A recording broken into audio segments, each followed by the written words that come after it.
All righty, here we are. Excited for this conversation and getting this party started. We're talking about good versus evil. We already started this conversation, and now here we are going a little deeper into it. And as we look at this, we really want to focus in on character showing up and how it's affecting men. How are we showing up in the world, and where can we move forward? Now, many people around the world watched the World Cup.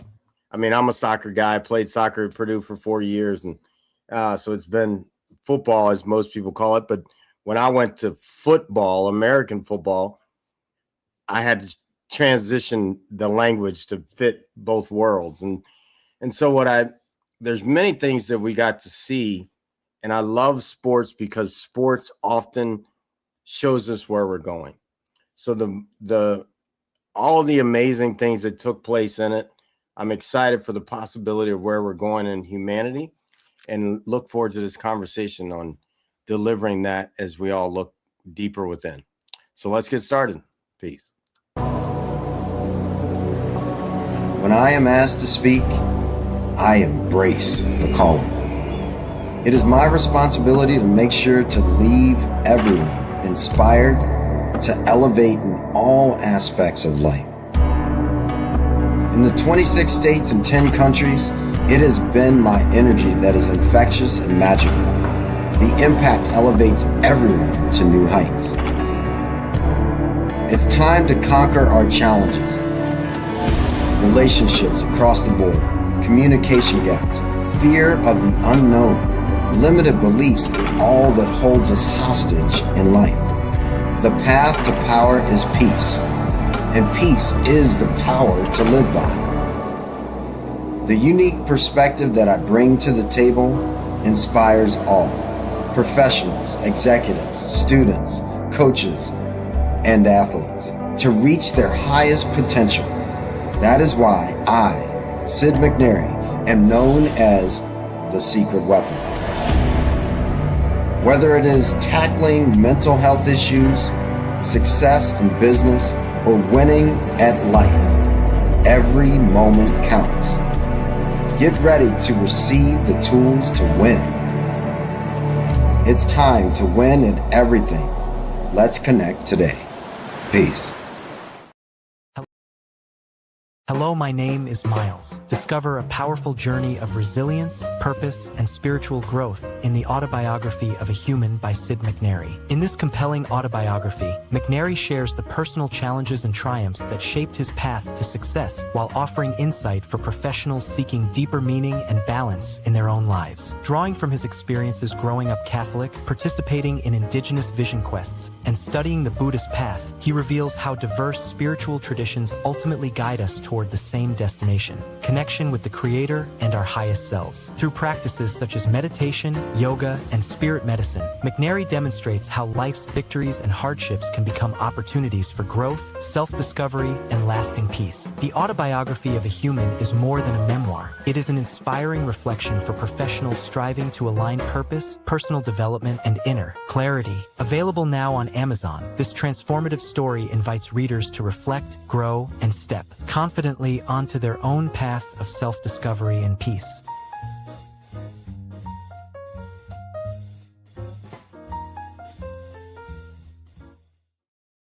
All right, here we are. Excited for this to keep going and elevate with each other. And let's go ahead and get everybody up. We got Dr. Vibe, Chris, and Coach Hightower. What's up, fellas? How you doing? Hey. Good morning, good afternoon, good evening. Greetings. Right on, right on. Peace and blessings. How many people watched any of the World Cup? A little bit, just a little bit. Awesome. And what was your takeaway? For me, if I have permission to jump in, it was great to see the World Cup do something that the United Nations was supposedly formed to do. What do you mean by that? Well, the United Nations is allegedly an organization to bring all the countries of the world together and unify for a goal in a peaceful nature, I believe their original charter was. And it seems that from what happened over the last, was it 5 weeks? That's what the World Cup did. It brought people from different backgrounds. Like I live in one of the host cities, Toronto. We had all different cultures coming over. There was no ridiculous incidents, which is a blessing. So it was great to have all people from different backgrounds and cultures come together. And we had in Canada, there was Toronto and Vancouver that were 2 sites, and there were no adverse negative incidents that happened. So that's my first thing I think when it comes about first perspective. Now I have to ask, did you all have Argentina there at all?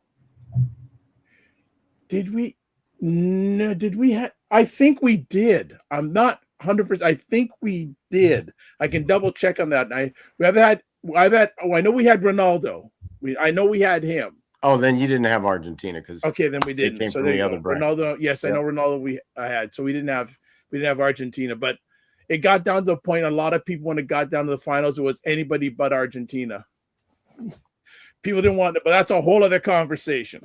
Yeah, no, I think we'll touch on that in a moment. But yeah, there's a lot of people that, I mean, 23 million signed a petition to kick them out. Yeah. Coach Hightower, what did you think of it? Man, it was interesting for me. So I've been watching the World Cup, but just been watching the different countries come together and how they was played and just how the treatment was being displayed. And just knowing the history of Argentina, it was very interesting just see how some of this folded out and just seeing how the different teams got treated by different countries. And also seeing, President Trump been involved in that. I seen it from a different standpoint versus from the sport of it. I can see it from the good. I can see it from the evil. I can see it from the political standpoint. It's a lot to it. And even with Dr. Vibe stating with the UN, making this a global thing, it's very interesting, I would say, for me, to say the least, with the different things that comes with the World Cup. Right. I saw something pretty big for the players that they weren't told before. And what's kind of interesting is FIFA, with all the money they made, they got tax exempt. Yeah. And the players are now losing 40% of their earnings. So like Spain, I think it was 52 million they took in for the players and everything. 40% of that is taxed. Wow. So a lot of money was made. Just think about this. Oh, yeah. Jerry Jones gave up his stadium, covered up the Cowboys logos. Yeah. Imagine how much he got paid just to rent that stadium out. Right. Absolutely. Yeah. And I appreciate money flowing, and it's what you do with the money once you have it that makes a difference. So I appreciate all of that. And I will say, I love how, with all the things Argentina, they played dirty. I mean, I learned to hit. Like that's how we played. Like we shoulder to shoulder check. There was no arm extension. And I was going to take you out. I'd come in and slide tackle.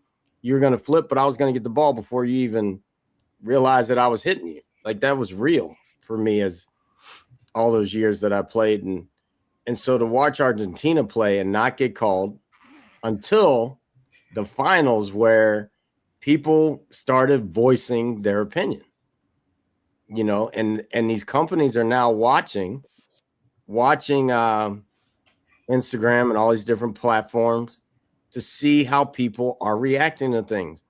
And when people started saying no Argentina, calls started getting fair. I mean, heck, they didn't even get a shot on goal in the finals. So they got handed. And now, to see 23 million people signing for them to get reprimanded, and now they got fined 10 million.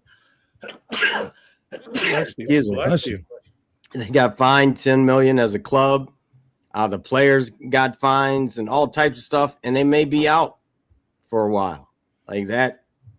That's how it should be. But that's what's beautiful about it is that it's showing up real time for how it can trickle down to real society, you know, to everyday people. And that's amazing. That's the good over evil to me in the World Cup.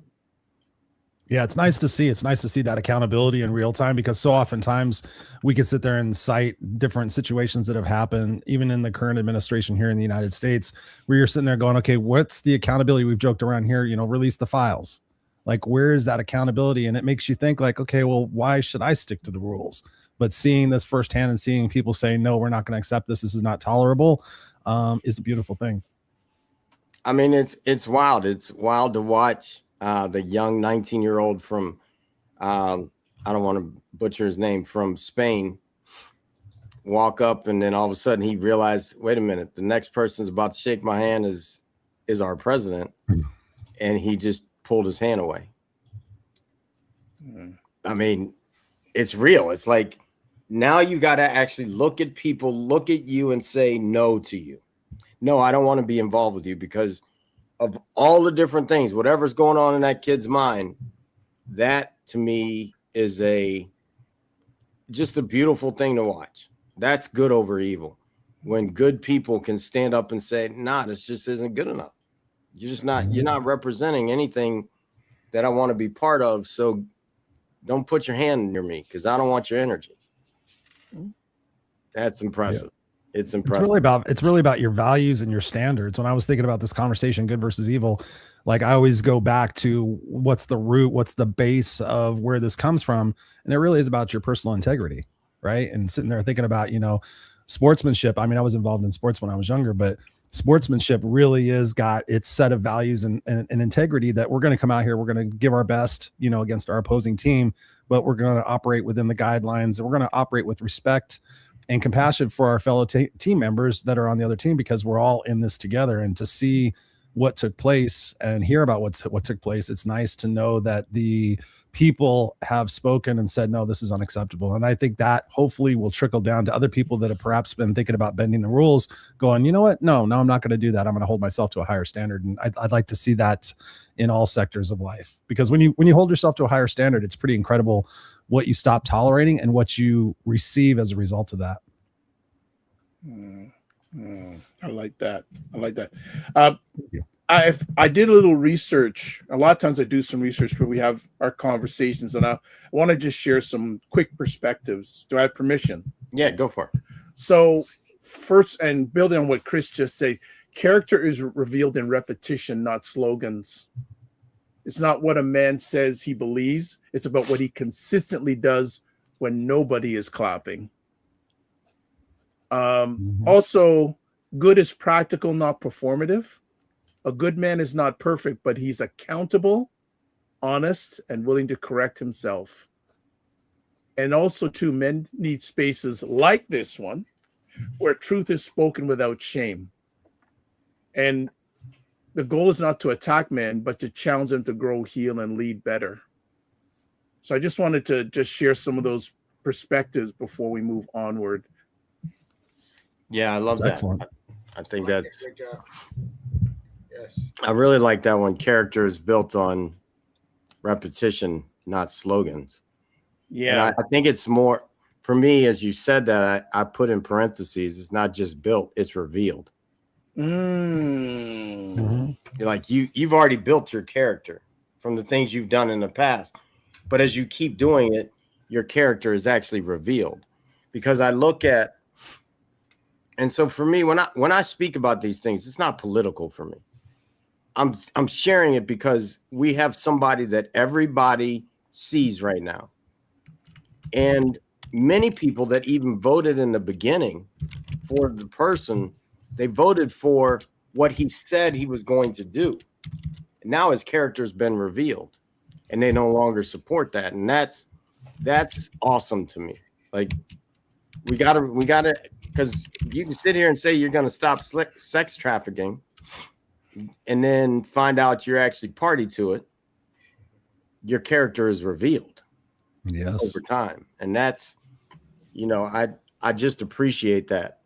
I was told once when I was going through some things, my teacher at the time was like, all you have to do is stay in your integrity, and everything will show in the end. And now 100%. everybody's coming back. Everyone's like, no, that wasn't Sid. Well, hey, I might be too far for you to get to me now, but yeah, you see it now. Because the real is the repetition of it has revealed who I am. And that's awesome. Mm-hmm. Good to hear. Good to hear. I also had another perspective that I thought about, that private behavior matters. So how we as men treat people when there's no audience says a lot about us. I was just thinking that. Go ahead, Chris. True. Talk to us. Talk to us how you expand on that thought. I think it makes me always think about how when you're out to lunch with somebody or you're hanging out with somebody and you see how they treat wait staff, you see how they treat, any but the janitor or whatnot. And I've been around people. I was fortunate enough to be around some amazing people when I was younger, and to see them say, hey, how was your day going? And just be very cordial and caring about people, no matter what their position was, their title or their socioeconomic situation, color of their skin, anything. And it's so true. It's like, it's about what you do when no one's watching. And I talk about that in my coaching, about the fact that, are you doing your best? And when you think about nobody's watching, if I had a film crew following me right now, would I do better? And that's kind of an indication for me. That's an indication good. for me personally. That's my standard to say, okay, if I'm washing my car, I'm like, oh, I don't need to do the wheels. But if I had a film crew watching me, it's like, okay, I'm going to do that. I'm going to hold myself to that higher standard. So it really says a lot. And it's hard for people sometimes to go back and change their decisions because they have that sunk cost bias. They're like, well, I chose this person. And sometimes I've seen people dig in deeper. But I've also had conversations with people that says, yeah, I didn't sign up for this. I thought it was going to be a different way. My idea was that he was going to break some of the politics and whatnot. But those people have changed their minds, and hopefully we have an awakening happening for people to be more careful in their choices, and hopefully bridge some of the gaps that have happened through this. I'm in agreement with you, Chris. Great point, man. And it goes back to just values. For me, values and morals. As you stated, man, the person have showed their hand, showed who they are. That's who they are. I remember when I was interviewing for a CPA about 8 years ago, and this is actually before Trump was coming into office. We was asking, I asked him, how you think he's gonna do once he get in office, considering things that we know about, the sexual harassment, all this and that. And the response I got, man, it kind of threw me back, because he said, I don't give a damn what he has done. If he's making me money, good. I don't give a fuck. He can blah, blah, this and that. And it made me just look at his character. And because of that, man, I had no idea even want to do business with him whatsoever. No matter how good he was as a CPA. But just that you can endorse that just tells me where you at. And this goes back to, it costs nothing to be nice, man. But we also have to distinguish, is money and power more important than our ethics and our moral values? And at the same time, what do you really stand for? I sit with, watch your actions. This is in the book, The Secret Weapon. Watch your actions because they become your habits. Watch your habits. Good book, by the way, Sid. Good book. Good book. Thank you, bro. I appreciate it. Watch your habits because it becomes your character. Watch your character because it becomes your destiny. And that's real. Like, when I look at, people have these actions they do over and over, thinking, oh, I want money, I want this, I want that. And then all of a sudden people start to see them and they say, okay, that's who you are. That's your character. That's how it's showing up. And your character becomes your destiny, because your character actually is the mechanism that is producing the fruit that shows up in your life. Yep. And it's just so important to look at, for me, what did I just do and what did I just receive? Because they correlate, and we're seeing it, the correlation to actions showing up as the fruit of the labor here. And that's not it for me. Brothers, I can lead the conversation now. I got my hour already. You guys have given me an hour already. I'm going to ask a question, and whether you guys want to answer it, or I guess in a broader sports scope with men. When have you seen a man's character tested the most? I could say one situation. I was in corporate America for 30 years, and my boss was the vice president of finance and operations, and ex-military, and just really wrote the book on values, morals, ethics, character, fairness, applicability of rules. And there was a situation that was going down in the company where people were trying to do some uncouth things. And I watched my boss, Dana, rise to the occasion, seek first to understand. He goes, I'm going to go walk around to all these people and figure out what the hell's going on from their perspective and find out where the miscommunication is. And then we're going to get everybody in a room. We're going to have a conversation about this. And he was very direct. He was very intentional about fairness, but also accountability, and not losing his cool because of the outcome of the situation, what it resulted in, what it caused for the company. And I just watched this guy, maintain composure and he didn't try to belittle the people that were trying to do bad things and kind of screwed up and cut corners. He didn't make them feel bad, but he did make them feel responsible and accountable, and had them explain what it is that they were thinking about while they were doing it, to set the example for other people that were perhaps thinking about, oh, well, they got away with it. Next time we're going to do that. And then, we'll be the number 2 department or whatever. And so I saw him like plan and prepare for all of these situations because I was helping him. And I just had so much respect for him for having that fairness of mind and going about and executing exactly what he said he was going to do. Even if the people that are his bosses didn't necessarily agree with what he was doing, he stood his ground and he stated his case, and he was able to win everybody over, and just gained so much more respect from everybody else in the building. And from that point on, everybody always went to Dana for, no matter if he was their department leader or not, Dana, can I get your advice? Dana, can I get this? And I watched those situations, and it helped me become a better person and a better leader. Go Dana. He's retired now. There you go. Yeah, I'm going to jump in on this and say, where have I seen people's character compromised? That's the question, correct? I'll just say it again. Where have you seen a man's character tested the most? Got it. When people are looking for success and they start to fall short of what they believe the money, the wins, the results should be. And I watched going back to the World Cup. I watched it with Argentina when they lost. Character was compromised. Now all of a sudden they're starting the biggest fight ever in the World Cup, and then you see their character show up again when Spain goes to get their awards. They turn their back to them. Like I watch that all the time. People who have money first, wins first, results first, characters often compromised because they'll do anything.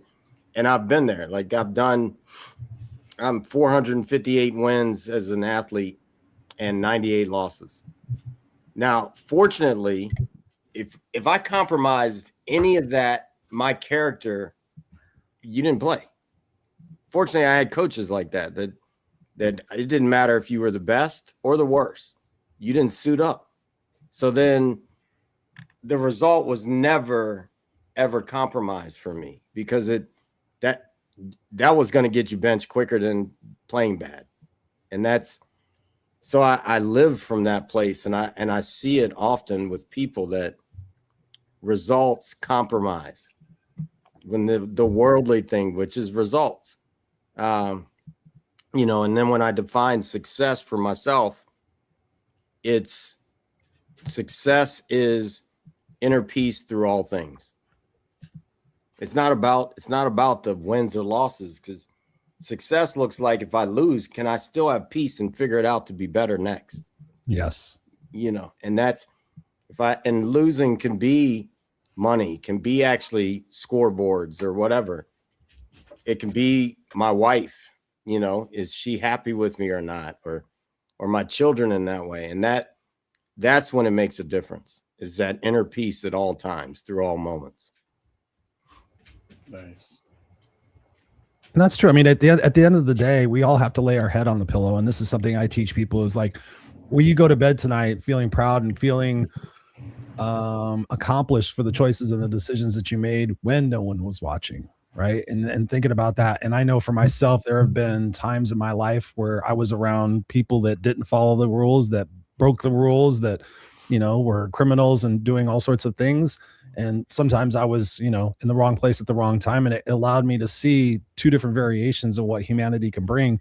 And ultimately for me, I chose the high road. I chose to take the ethical and the route, of being able to be that person to go to sleep at night and be proud of the things that I said and I done. And there's been situations in my life where I could have easily covered it up. I could have easily taken advantage. I could have easily done these things and gotten away with it.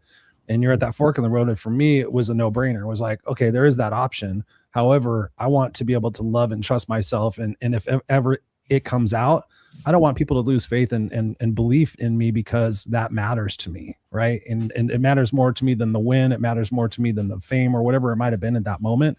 It matters to me that I'm a good person. And if I die tomorrow, I'm leaving behind a pretty cool legacy that I set the example for others to follow. And that's like really my point, is when you lead by example and you set the example for, even if somebody's not watching, somehow, some way, your character will come out in something else, and people will see that, and they will have more admiration and respect for you, and perhaps reconsider some of the things that they're doing in their life. And that's always my hope. Chris, I'm just going to be sure. I just want to, if I have permission, add on what you said, that legacy for a man is built in everyday choices. Yes. Small decisions about discipline, respect, faith, and responsibility shape how a man's remembered. 100%. Keep your promises to yourself. That's what I tell people lately. That's my little slogan. Like, just keep promises to yourself. If you're going to do it, just get up 5, 4, 3, 2, 1 and do it. And have that sense of self-trust and love and understanding for yourself that, hey, yes, I can do these things, even though sometimes my negative self-talk will try to jeopardize that. No, I can actually keep my promises to myself. I can stop allowing people into my life that aren't conducive to my mental health or my peace, as you would say, Sid. And that's conscious decision making. And sometimes it's tough and it sucks. I've had to let people go from my life because it just didn't resonate with me and it was draining me. And, tendencies, when we get to be drained, we tend to make bad decisions. And I'm just like, no, for me, it's almost black and white. It's like, it's a no brainer. And I would say this, at our men's retreat that we do every year in Broken Bow, Oklahoma, the Real Man Talk, and we actually partner with the Gentleman Roundtable. 2 things I coach men on: as surrendering and also executing. When we start to surrender and understand things that we may not be good at, things that we may need some work in, things that we may just not be willing to let go of, we tend to start to get those results. And then we got to execute. Sometimes we don't know how to execute, don't know when to execute, not strategic with the execution, or using excuses not to execute. So I tell the men every time we get together, it's so amazing because we get to have these vulnerable talks like we're having now, gentlemen. If you're really in your purpose and you're looking to leave a legacy, we don't have a lot of time. I'm all for sports. I'm all for, being lazy here and that. But when you're on your purpose, you don't have time to watch sports all day. You don't have time to play video games all day when you're living in your purpose. Right. So that goes back to surrendering and executing. We have to execute, but we also have to learn to surrender and also actually be vulnerable as well. Well said. I'd have to say, the one thing, because a lot of people bring up sports when they say lazy or sitting around. Like, it's never been that for me. And I've watched sports all day. Like, I lived in my life was sports. Like, you're talking, and I outworked probably every job there is called college football. Every job. So, and that's all day sports now, and ain't no lazy to it. So I think one thing that shows up for me is most people don't understand what they're looking at when they look at something. And so then they say these things, and I'm just using this as the example. They say these things that actually probably don't fit. The only way they fit is because that person's looking at it their way. True. But also remember this too, Sid. You're one of the 10% that execute at a different rate than most people. You're one of the very few percentage in that percentile that execute at a high level. Yeah, here's, I was given this once, and it really touched my life. It was, hey, Sid, what would it be like if you saw everybody as liberated? Changed my life. And changed my life because then all of a sudden, everybody that I thought was doing something that could be better, became the teacher for myself. Because I saw, so like, and I received that I'm in the 10%, but I see everybody is in that 10% until they prove me different. Then all of a sudden I got to leave them where they are. But I really do see it in that way. Like everybody is liberated, and everybody has God flowing through them. So they're here to actually teach me. If it offends me in any way, that's my work. It ain't theirs, because they're likely okay with it. And that's, so I don't, part of it's like I keep people in my life even when they've maybe done something interesting, we'll call it, because I'm okay knowing that they're a reflection of me. And if I'm on my game, they will shift just by being around me. Yeah. So I throw that out for everybody to remember that no matter what our opinions are our own. It's not necessarily truth of what we're looking at. Good point. I want to, if I have permission again, another thing I want to get our perspectives on, because none of us is perfect. Last I checked, I can only speak for myself anyways. Well, thanks a lot. Damn. I got to stop you though. Hold on. Here. I got to get us here, because I actually thought about this today. Oh gosh, here we go. Perfect. That's human arrogance to think that we aren't perfect. Right. I don't care what you do. It's human arrogance says we're not perfect because we see it differently than how God even allowed it to be. Everything is perfect because it's taking us where it needs to take us. And the sooner I recognize that about myself, I just stopped repeating the lessons. I took the lesson and it was perfectly designed to get me to be here now. And so I just offer that, like, even something that we may perceive as imperfect or flawed, it's perfect. Because the only way we get to see how something could be perfect is it has been perfected. Because we've taken that thing that we may say is imperfect or flawed. Look at a diamond, the flawed diamond, and then all of a sudden they chisel it and do everything and they perfect it. I just offer that. Like, there is nobody watching this. There's none of us here. I don't care what you did. It's perfect. I don't care what you did. And I know that in some people's minds, they're like, nope, these are the things, there's some things you just can't do. Well, if that were true, you'd be wiped off the earth. So now, can we get the lessons and live into the perfection is just where I come from. But go back to it, Doc. No problem. So from our perspectives, what suggestions can we provide men when they fall short of character standards?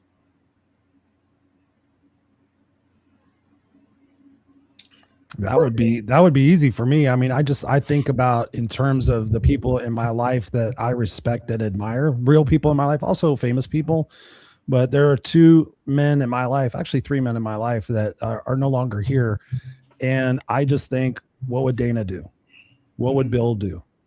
What would my grandfather do in this situation? I know that I trust their values. I trust their judgment. I trust their advice. So it's a case of act as if. So if Dana was right here now, or if Bill was right here right now and I was having this experience, what might they tell me? And that's a good benchmark for me to sit there and say, okay, that's a good path for me to take. So I think it's that. And I think it's also when you're looking at, I mean, I'm a dad, where I think we're all dads. For my 9-year-old son, I'm like, is this a good example for what I would give to Jackson for advice? My son's name's Jackson. And so there's just a few barometer tests that I go through. It's not too often, because now at 57 years old, I'm pretty adept at being able to figure, what's right and what's wrong, and what's a good way to go and what's not a good way to go. And usually it's my gut. Like, my gut will immediately sit there and say, nah, something like somebody wanted me to start a business with them a couple of years ago, and it was massive money. And I felt based on the character of the person, I felt like this was not going to be the wisest choice for me. And the person was really surprised that I turned them down to be a co-creator for this chemical solutions company, and the marketability and all this stuff. They were going to put all the money in, and I almost thought I was shooting myself in the foot, but there was something in my heart that said not to do it. And to this day, it hasn't been done. So I'm wondering what happened. I just haven't asked the person, but yeah, those are some of my thoughts.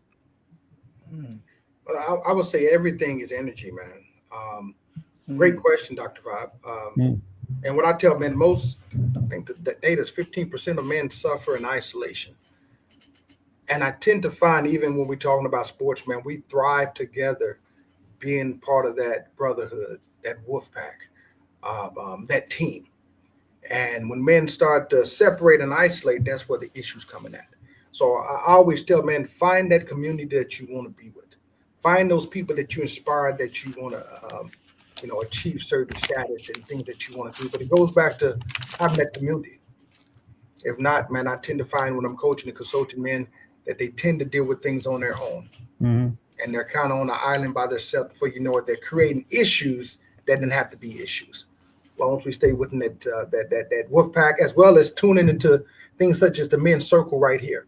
So great question, Dr. Vibe, and great response, Chris. Thank you. Doc, can you say that question one more time? Yeah, absolutely. How do men recover after they fall short of the standard they set? Well, it's pretty simple to me. Like, you got to recommit. Make the commitment to where you want to go. And how do you have a breakdown? You fall short of the commitment you made. And so how do you have a breakthrough? You recommit. You get back on track. It's really simple that way. It's like the person who says they want to quit drinking and they go and they have a drink. Well, how do you get back to being free of that? Stop drinking, recommit, make the commitment again. And I think that's, for me, when someone falls short, well, then that means you knew the mark. You knew where you wanted to get. You fell short of something. That's called a sin. The definition of sin is to miss the mark. So once you've missed the mark, well, then get back on track and keep going. Like, that's it, and what people don't really realize, because we're all going from we didn't know to learning something to it becoming unconscious. And so when we get in that space, we're all coming from, if we don't know it, we're not going to do it. Forgive them, Father, for what they don't know they do.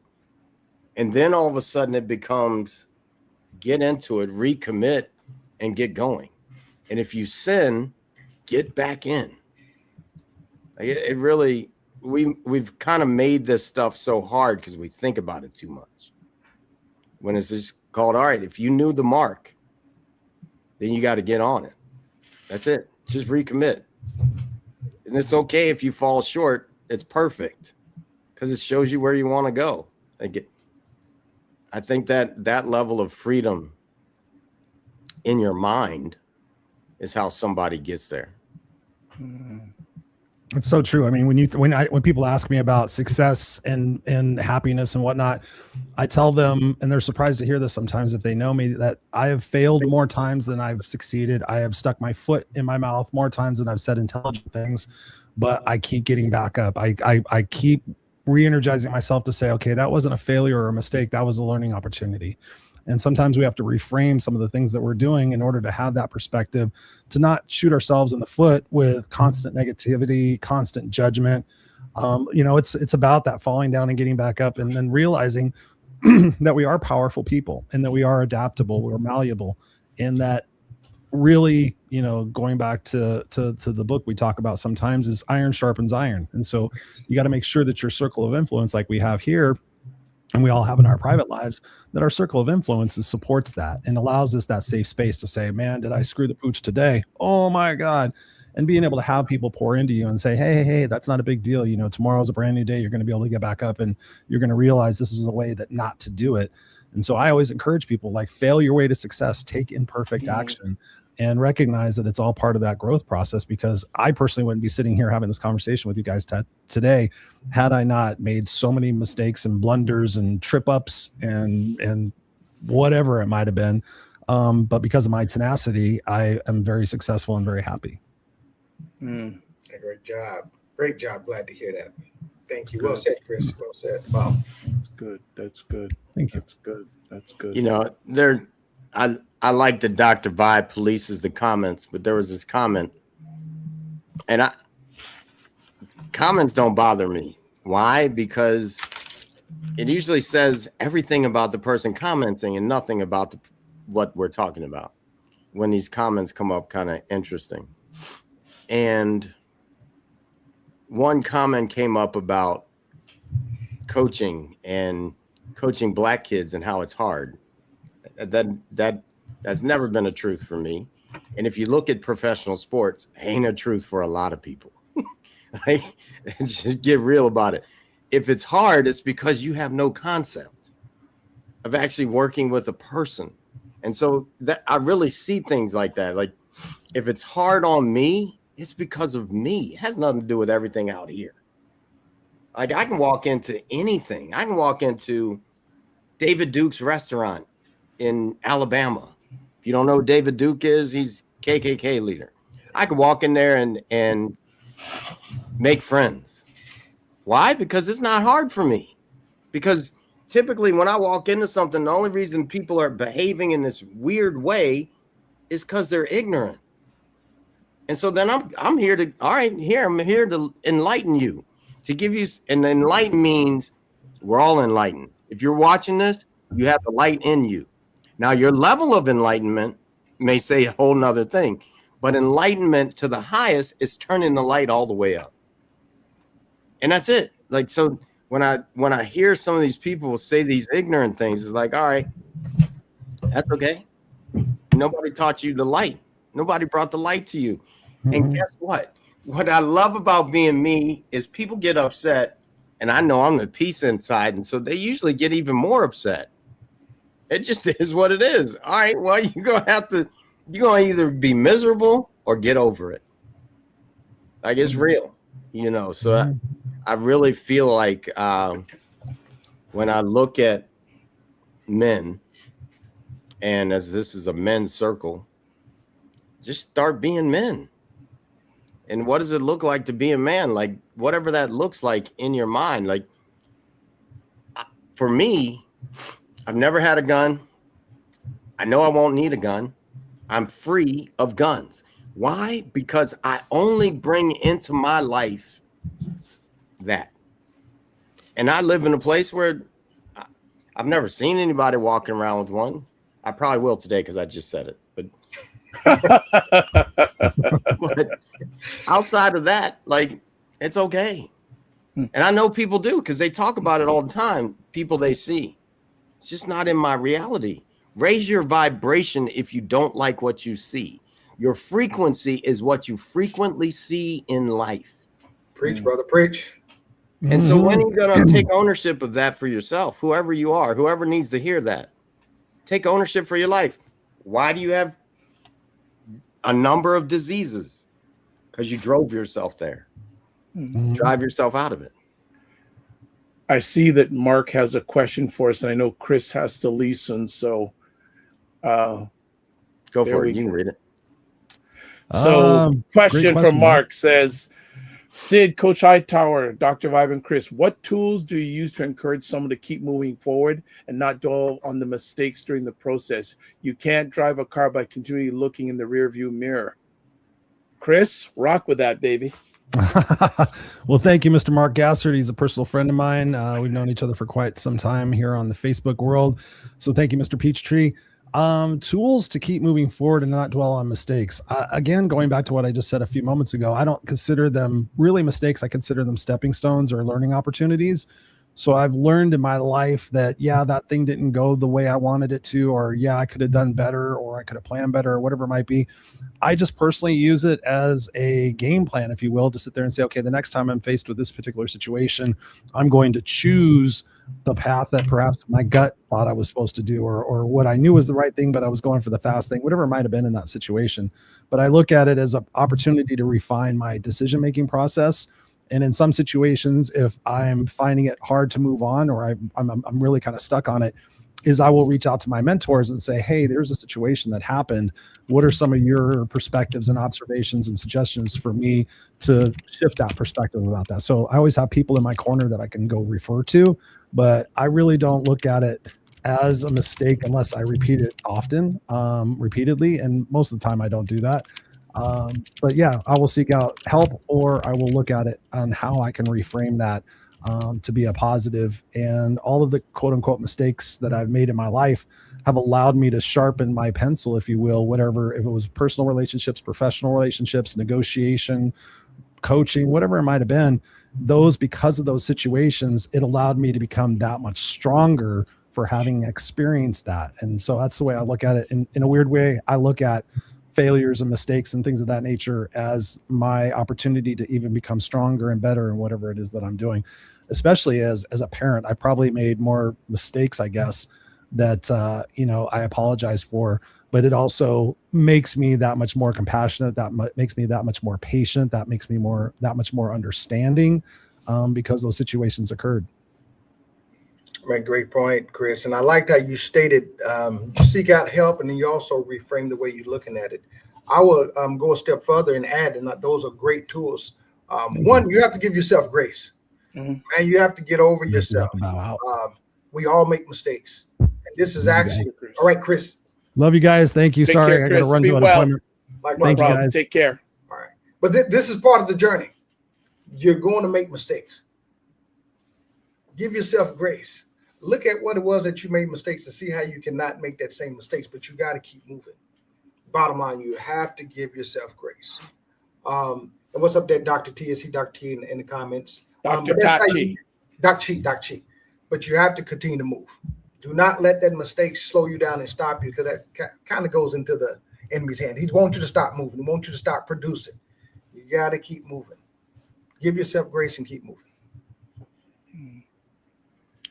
I'm going to go with, there's two things when I look at this question of when someone, how do you go forward? I'd say the first thing is check who you're with. Like, who are you surrounding yourself with that now you've got this new thing or this repetitive thing that is showing up in your life? Who are the people you're hanging around? If you want to elevate your life, elevate the crowd around you, your environment. And then the second one, I'd say, what are the things you're doing? If you find yourself getting caught on a thought, what's the music you're listening to? What are the videos you're watching? What are all those different things? Because it's all creating from the thoughts that you keep plugging into. I think that's why many people, this men's circle, 2,000 guys on Wednesdays, right? Many people that go to that, they're spending their downtime in the Bible.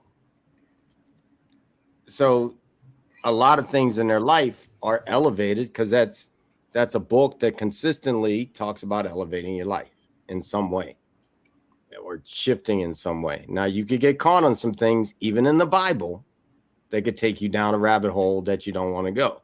So just paying attention to those two things. Who are you putting in your life and spending your time with? If you are spending your time with a bunch of people, nothing wrong with going to a bar, but if they're constantly drinking, hey, I'm here to tell you, we call it the ABCs in football. The ABCs will take you down. Academics, booze, and because we're with all guys, chicks. You could call it men or women. ABCs of sports, downfall of all people. And you can look at that even in the Bible, the downfall. Studying, elevating yourself, academics. Booze, spending time getting drunk, Sodom and Gomorrah. The opposite sex, chicks, as we called it in football, the ABCs. It takes the best of people down. You can look at it. It's all over history. So then shift that. Who are you with? What are the things you do? Nice. Doc, what you got? And now I'll just add on to some things there for myself. And I say to myself, a mistake is a moment. It's not a person. That I always say that to myself, and that if I'm assisting someone in that, I will say that to them. I will also say to them, hey, have you ever been in a situation like this and you've turned it around? And they'll say, yeah, I have. So I want to instill in that person that, hey, they've done it before. They can do it again. They can make that U-turn. Yeah, love it. Love it. You know, so those, and I want to add on to what you were saying, Sid. And for a lot of men, there are usually 4 things, especially in these days, that cause a downfall of a guy. And I'm hopefully I get all 4 out: sex, gambling, alcohol, and I can't remember the last one, but those 3 are prevalent. And especially these days, many of our men are getting downfall by gambling. It's becoming an epidemic. I've been doing some research. It's causing a lot of challenges, especially for our young men who watch their sports and they see some of their favorite athletes doing ads, doing promos for gambling. Yeah, I mean, I can So see that for some people. I got one that absolutely just ain't gonna waste his money, so he doesn't gamble at all.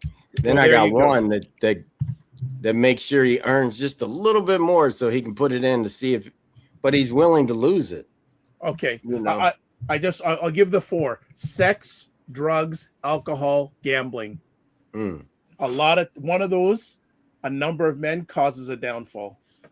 So character, if you have good character, they will buffer you. Not say it's not going to happen, but the stronger your character, the better you'll be buffered from those potential downfalls. Yeah, I don't know. Gambling, one, I've never been a fan because I hear you, but know. how much do you see it wherever, absolutely. everywhere?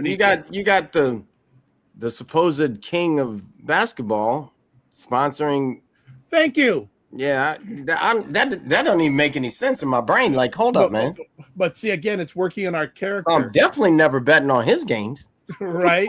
and you look at a wider thing, they have these betting markets now, the Kalshis and the poly markets. Bet. So it's testing our character.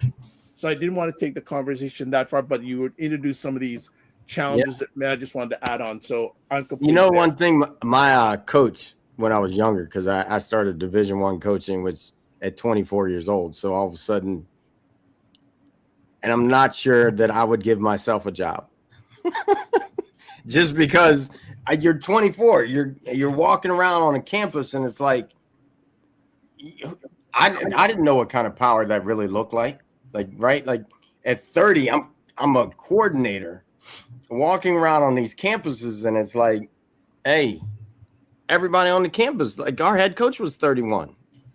So we walked around everywhere knowing where we were in that way. And so, but one thing Joe told me when I was at Northern Illinois, he said, Sid, because someone mentioned stay out of bars.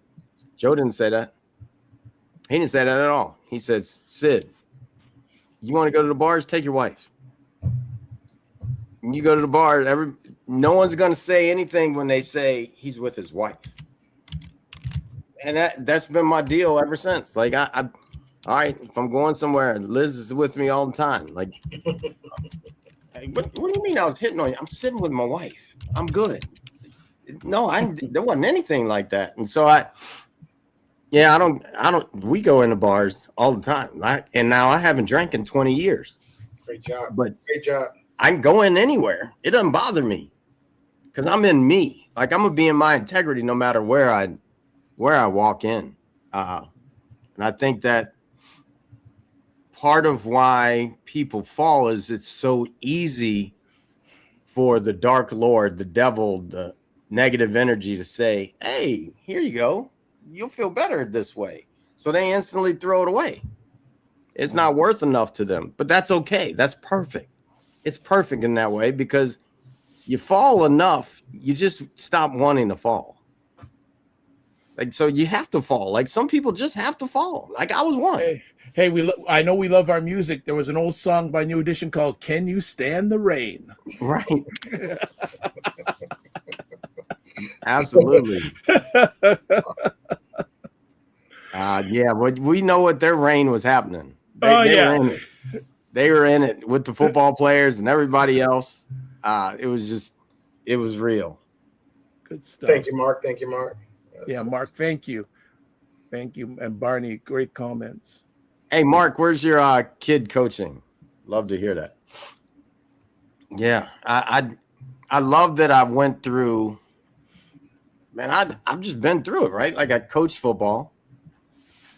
Then I got in yoga.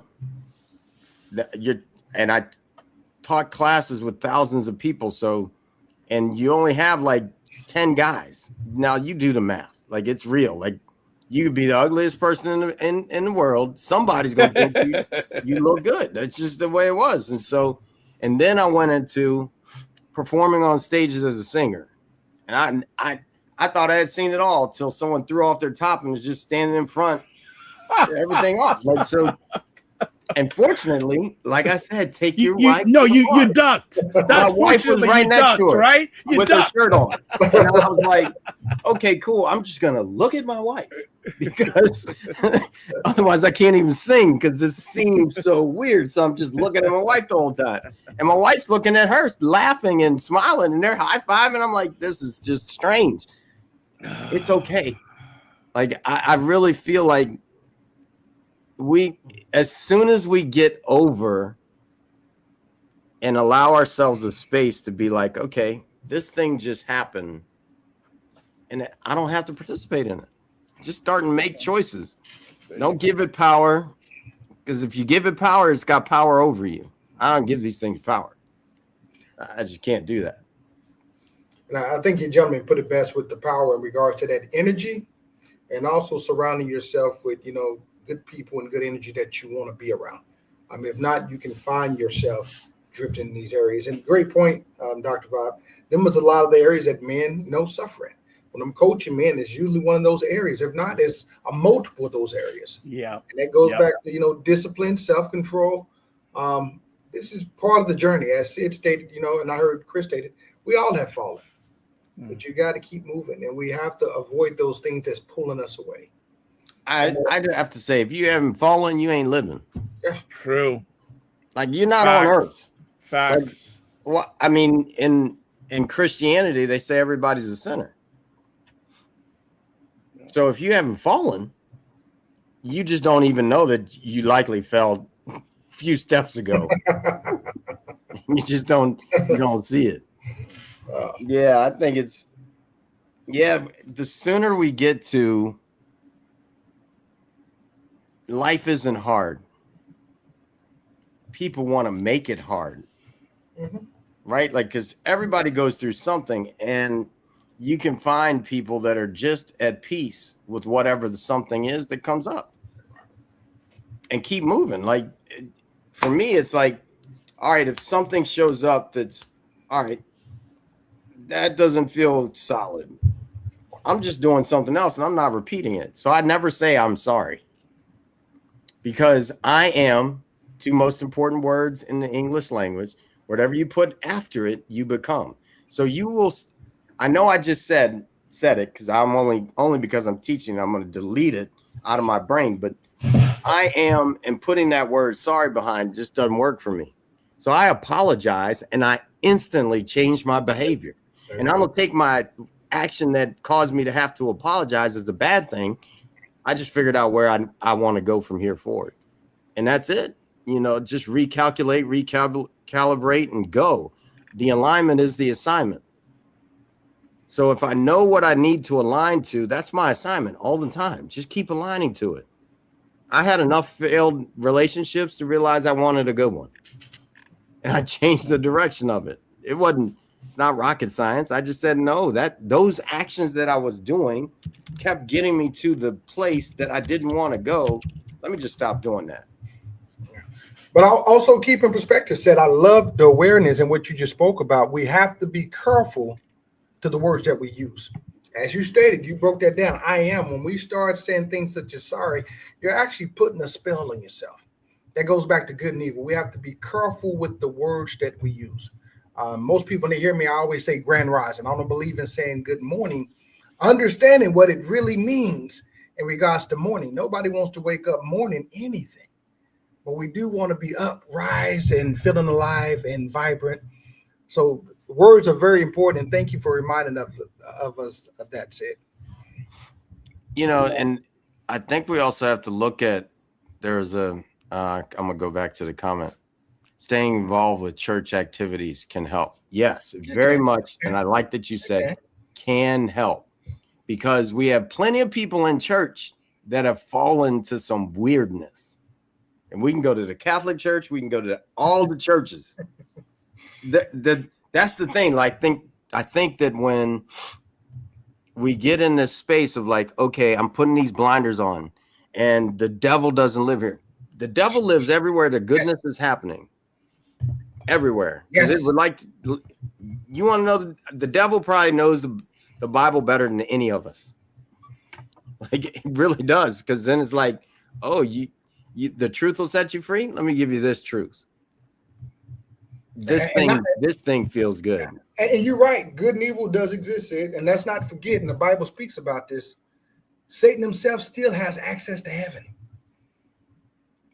The devil, as they say, the devil's in the detail. Yeah, the devil's in the church. It's everywhere. The entertainment industry shows you all the time, if you look at it. Evil, good and evil exist. Absolutely. Yeah, that's why we had to do a part 2 on good and evil. Because it does exist.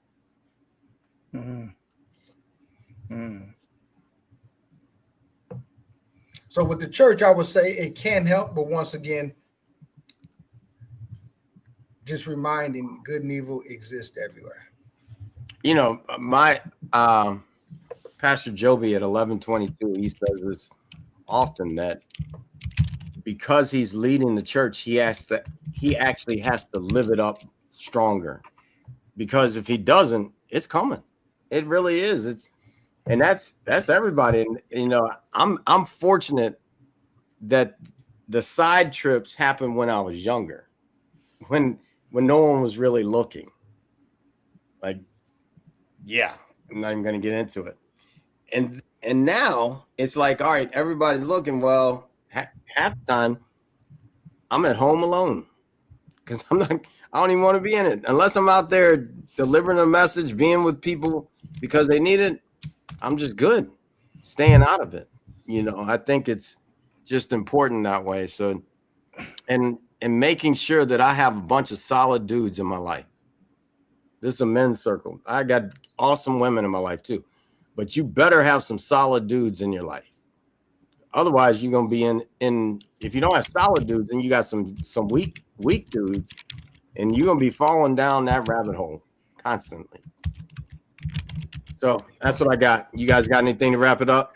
Yeah, if I can just real quick, some things that the world needs: men who are reliable, honest, and accountable. So my last call to action is: don't just agree with the message. Choose one action, take it today, and become the man you say you are. I'm complete as always. Don't just manage your time, manage your energy. Remember to give yourself grace. Awesome. I love it. I would tell you, man, the thing to do and what I'm practicing. I believe in practicing what I preach. You always do something better than you did yesterday. I don't care if there's 10 more push-ups. I don't care if there's giving your wife an extra kiss or reading a different version or more versions. Always do something to elevate every day. Keep moving. Yeah, you know, I like that, because at the age of 35, I committed that every 5 years I'd be better than I was. Wow.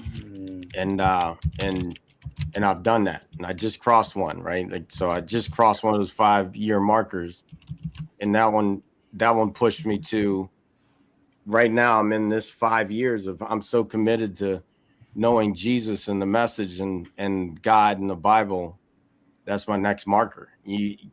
just keep elevating. We're here to grow, like we're here to evolve. And so I think that's important for us to do, is to just keep reaching for that no matter who we are. Keep growing. Yes. All right. Appreciate you guys. Look forward to next week. Yes. And everyone, thank you for being here. We'll see you soon. Thank you all. Peace.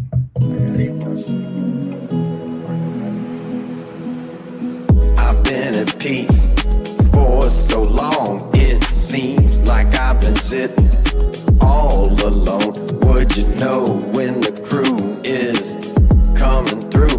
They're the ones that will make anew. Gotta go, gotta flow, gotta choose the truth. We the ones that will raise the roof. Let's roll up and throw down. Let's go and feel the sound. Good vibes, one try. Can you feel me now? Be you, be me, be free. Go and take it till we bounce the beat. Take it to the streets, make a move the feet. I can slow it down, look in my eyes now. Just like you two want it fast. Spread them wings and make it last. God was the one to erase the past. Time to bring it forward to see the forecast. Did you hear it? Did you hear it? Lift your dreams and fill the glass. Did you hear it? Did you hear it? Lift your dreams and fill the glass. That was God's broadcast. That was God's broadcast. Time to embrace the peace. Time to embrace the peace. Time to embrace the peace.